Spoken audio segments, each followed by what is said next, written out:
Hello friends, good morning. கீதையின் முதல் அத்தியாயம் என்ன போட்டிருக்காங்கன்னா, அதில் ருதராஷ்டிரன் சஞ்சயன் கிட்ட கேட்குறாரு, போருக்கு சென்ற என் பிள்ளைகளும் பாண்டவர்களும் என்ன செஞ்சாங்க அப்படின்னு சொல்லி. அதுக்கு சஞ்சயன் பெரிய கதையே சொல்கிறாரு. அந்த கதையில் ஒன்றும் அவ்வளோ இதாக இல்லை, எதுவும் இல்லை, ஒன்றுமே இல்லை.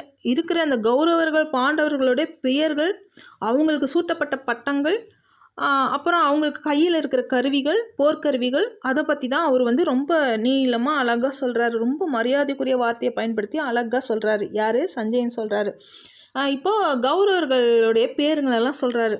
கௌரவர்கள் பேர் ருதராஷ்டிரன், பீஷ்மர், கர்ணர், கிருபாச்சாரியர், அஸ்வத்தாமா, விகர்ணன், சோமதத்தின் குமாரன், பூரிச்ரவஸ், பீஷ்மரால் காக்கப்படும் சேனைகள், அதோட நானும் இருக்கிறேன் சஞ்சயன் அப்படின்னு சொல்கிறாரு. பாண்டவர்கள் பேர்களை சொல்கிறாரு. சூரர்கள், பெரியவர்களை தாங்குபவர் பீமர், யுயுதானன், விராடன், ருபதன், ருஷ்டகேது, சேகிதானன், சைப்பியன், காசிராஜன், புருஜித், யுதாமன்யு, உத்தமௌஜஸ், சுபத்திரை மகன்கள், திரௌபதி குமாரர்கள். சுபத்திரை மகன் பேர் அபிமன்யு. இவங்க எல்லாத்தையும் மகாரதர்கள்னு கூப்பிடுவாங்களாம். அப்புறம் இவங்க வச்சிருக்கிற போர்க்கருவிகள் பேரெல்லாம் சொல்கிறாங்க. இப்போது இவங்க கிழக்கில் ஒரு பக்கம் மேற்கில் ஒரு பக்கம் நின்றுட்டு இருக்கிறாங்க. இப்போ என்ன பண்ணுறாரு, பீஷ்மர் பெரிய சங்க ஊதுறாரு. ஊதுனோன்னா கிருஷ்ணர் இந்த பக்கம் பாஞ்சஜன்யம் சங்க ஊதுறாரு. அர்ஜுனன் தேவதத்தன் சங்க ஊதுறாரு. பீமசேனன் பவுண்டிரம் பெரிய சங்க ஊதுறாரு. குந்திமகன் தர்மராஜன் அனந்த விஜயம் என்ற சங்கும், நகுலன் சகாதேவன் சுகோசம் மணிபுஷ்பகம் என்ற சங்கும், திரௌபதி மகன்கள் சுபத்திரை மகன்கள் சங்கும் ஊதுறாங்க. அந்த முழக்கம் வானம் பூமி ரெண்டையும் பொழக்கிற மாதிரி இருக்குதான். இப்படி போருக்கு ரெடி ஆகுறாங்க எல்லாரும். அப்போது இவர் கிருஷ்ணர் கூட, அதாவது அர்ஜுனன் கூட யார் இருக்கிறான்னா கிருஷ்ணர், தேரில் கிருஷ்ணர், அப்புறம் தேருக்கு அடியில் அனுமன், அப்படி இருக்கிறாங்க.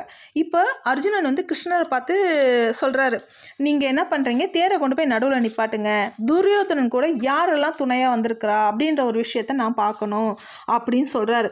சரின்னு கிருஷ்ணர் என்ன பண்ணுறாரு, தேரை கொண்டு போய் நடுவில் நிப்பாட்டுறாரு. நிப்பாட்டினோன்னே எல்லாத்தையும் பார்த்துட்டு அவருக்கு தலையே சுற்றிடுச்சு. உடம்பு கை காலெல்லாம் செயலிழந்து போச்சு. தெம்பே இல்லாத மாதிரி ஆயிடுச்சு.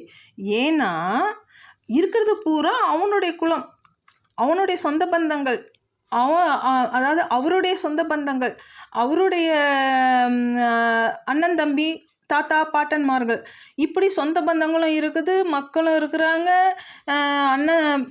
இவங்க குருநாதர்களும் இருக்கிறாங்க, எல்லாரும் இருக்கிறாங்க. அதை பார்த்துட்டு அவருக்கு தலையே சுற்றி உடம்பு கை காலெல்லாம் செயலிழந்தால் அப்படியே ஸ்டன் ஆகிட்டார். உடனே இவரை பார்த்து, யாரை பார்த்து, கிருஷ்ணரை பார்த்து, அச்சுதா அனந்தா கோவிந்தா, என்ன கொடுமை இது, என் குலத்தை நானே அழிப்பதா, நான் அழிச்சேன்னா நான் நரகத்துக்கு தான் போவேன் அப்படின்னு சொல்லி ரொம்ப வருத்தப்படுறாரு. இவங்களெல்லாம் நான் எப்படி அழிக்கிறது அப்படின்னு சொல்லி கேட்குறாரு.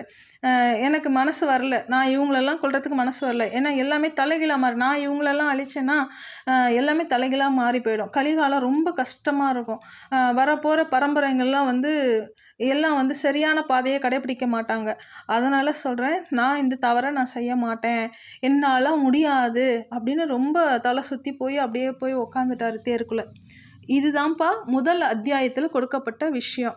அதாவது எனக்கு தெரிஞ்ச அளவுக்கு நான் சொல்லியிருக்கிறேன். இதில் இடையில கொஞ்சம் திக்கியிருந்தேன்னா மன்னிச்சிக்கோங்க, ஓகேவா?